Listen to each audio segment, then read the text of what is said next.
So a good place to begin on this topic is to look at what are we?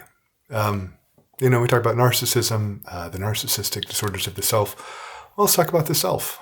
Obviously, came from somewhere. And a good place to look is when we were babies and, moving into, say, early toddlerhood.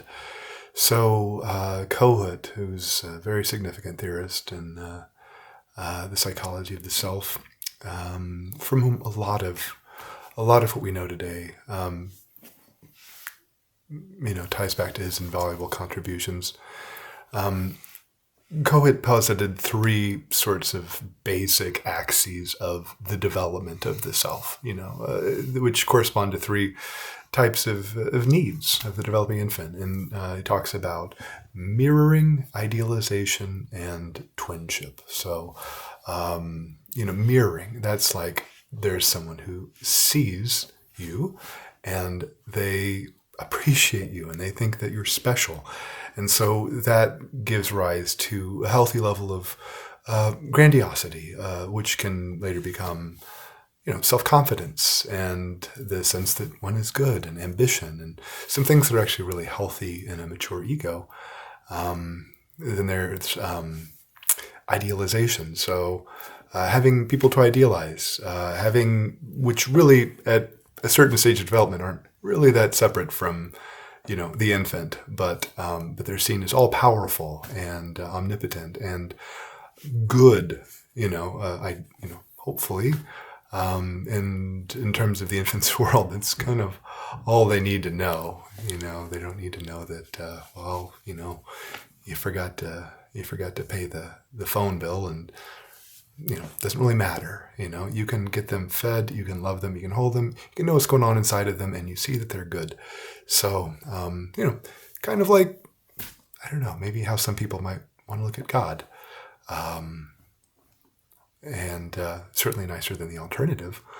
And then there's twinship, sensing connectedness, belonging, being part of something that's affirming, and kind of having that interface with the world to actually connect this self with others. And of course, it starts as twinship because there's not so much of a difference of the self, and it's looking at me, and it's like the feelings are being reflected, and essentially when these basic needs are met, when they're met in a strong enough way, when we're developing a part of our brain that's really central to emotional self-regulation and an empathic attunement to others and to ourselves and our own self states, we can form a more coherent self. And those needs, they actually become transmuted to being, in some ways, present in here, because there's a coherent self that's not, that hasn't been traumatized or repeatedly frustrated or lured into some kind of a strange fusion that lasts longer than it really needs to. And then so the needs become less. They never really go away, and nor should they, unless, I suppose, maybe you're an ascetic and you think that's a really good thing. We need to have ambition. Maybe not a tremendous amount of it, but at least enough to get out of the bed in the morning and think that we can, be something in the world that's not just trash, to put the bar low, but really ambition and the expression of self is it's kind of a natural part of our humanity that on a certain level wants to be expressed. Idealization. Well, it may start as this all-knowing parent, or this, when we enter a slightly later phase, then these other adults, maybe one specific other adult, becomes sort of valuable and a bit of a wedge to developing a kind of the ability to aspire to something. There might be some real frustration in seeing that you're not that, and You can't have the same kinds of bonds with this primary attachment figure that this other attachment figure has, but maybe you can be like that person. And so ultimately that leads us to have, goals, ideals, things that we believe in, leaders that we respect, things we want to stand for. And that's good too. Of course it can, we'll get to that later. Sometimes that can cause problems too. And then finally, twinship, the sense of belonging. We are social creatures. Our ancestors would not have survived if we were not. Frankly, it feels really nice to have a sense of belonging and to know that you can, to believe that you can actually, be embedded in a community of other people.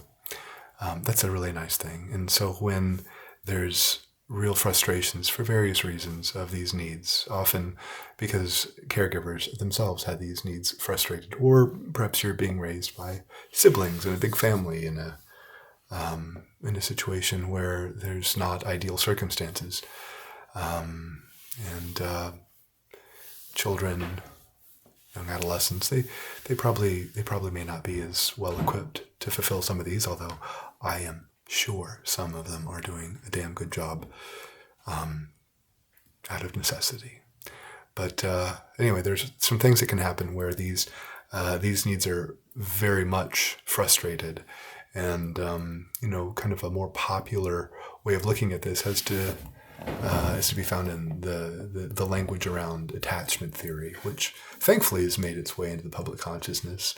You can have securely attached individuals whose self-object needs are relatively low, and there's a cohesive sense of self or coherent sense of self, that's able to meet a lot of these needs, and still, ambition, ideals, expectations of getting along with others, those still might be fulfilled relatively, more easily.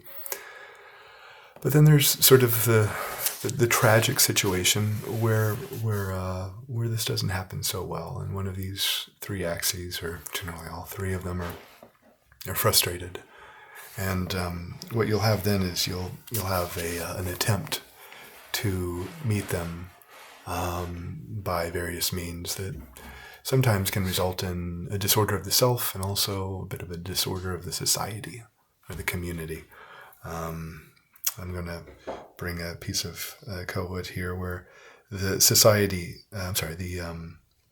powerful archaic needs for admiration, powerful others, and twinship experiences will remain. So let's say that these needs are so frustrated that the notion of twinship really doesn't progress beyond the fused self-object level, where essentially one views others in terms of how they relate to one's own self-centered view of the universe or the world, the social world. That's problematic, and it's going to lead to some friction for sure. And because of the development of certain defensive tendencies, that can be readily defended against, so that one doesn't really have to contend with these sort of tragic failures to develop a cohesive sense of self in relatedness to others. And indeed, there are a lot of communities out there that might offer sort of a bit of a way of meeting all of these needs and assuring the members that anyone who doesn't meet the needs in this particular way are the ones who are deficient. And well, now we got a whole set of problems that can come up because any feedback, any sorts of information that would indicate that there's a deficiency in the self is then projected outward. And then whenever that behavior and the impact of that behavior, how problematic it can be and how even traumatizing it can be. because truly to be around someone that's at a pathological level, at least say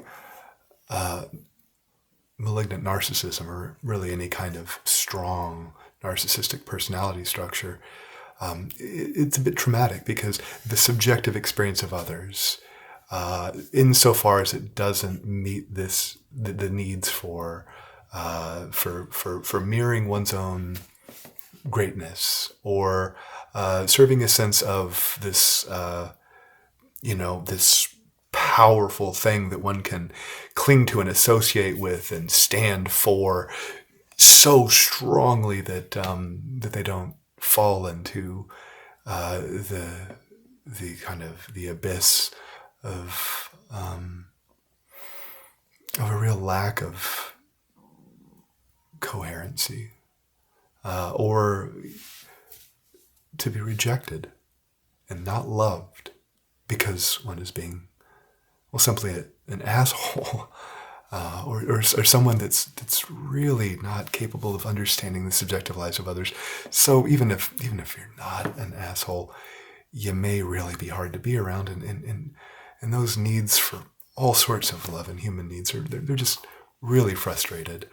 So in a lot of situations, it's going to be more palpable and it's going to make sense, especially when there's not really a sense of the subjectivity of others, to see those who would experience those behaviors as problematic or as even traumatizing as the ones who are being traumatizing themselves. And the critics become the scapegoats, which then can be brought into this whole idealization fantasy of this worldview where one will vigorously defend a world that's designed for structurally fragmented people. And that is a problem. And that is taking place today, and that has taken place in our world for a very long time. And that's where this whole notion of individual psychology, how much of a coherent self is established at these early stages based on these self-object needs and their maturation into these more, well, easier to get along with and more functional manifestations of ambition, having ideals, being able to be connected with other people. When that translates over to social structures, it's very challenging to really understand or interact with those social structures without reflecting on the psychological foundations of them. And so there's still a lot more to talk about, and I'll save that for another section of this.